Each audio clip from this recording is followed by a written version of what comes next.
Brittany, thank you. Happening today, students with Sac City Unified are actually going to be going back into the classroom. Go figure. Long time. The teachers union and the district struck a deal on what returning to class will look like, and it starts this morning with a phased-in approach. Today, grades kindergarten through third grade return for 2 days a week for 3 hours a day. Grades 4 through 6 will start returning April 15th. There are 81 schools in the district, more than 32,000 students. Of those students, a little more than half have chosen to come back to class in person. They have the option to opt in when they're ready if they just want to wait and see how things go. Let's bring in ABC 10's Kevin John, who is live at Pony Express Elementary in Sacramento. Kevin, how different are things going to be when the kids actually, maybe excitedly, walk back into class this morning?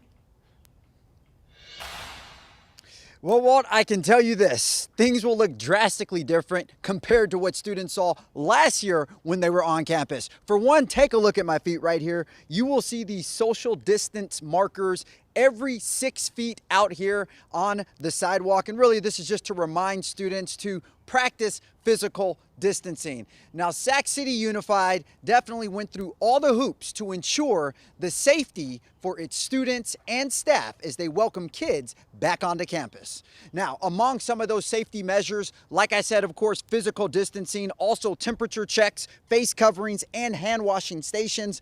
Now, keep in mind, not all students will choose to resume in-person learning, like you said, Walt, and those students will not be forgotten about.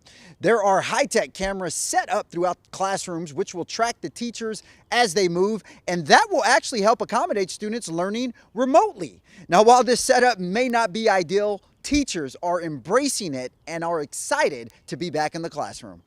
We've never done this type of concurrent teaching before. I think all of us are just ready for the challenge. We're ready for some normalcy.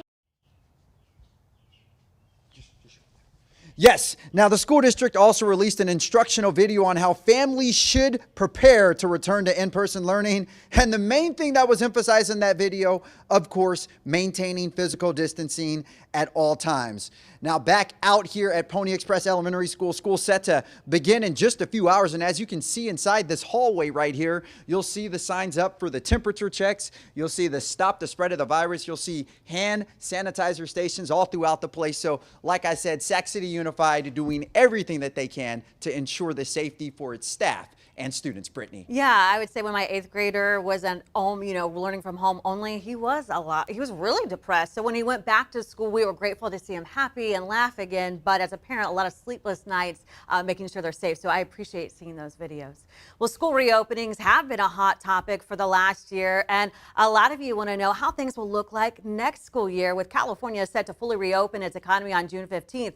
That's why we're here to make sure you know what's going on. State education officials say they expect to reopen all schools for in-person learning by the fall, but that hinges on a couple of things. State vaccine supply has to stay consistent and hospitalizations have to stay low. Officials say schools will still need to follow Cal-OSHA safety guidelines. Right now, officials say they're working on ways to address learning gaps and help students with social and emotional wellness. Walt.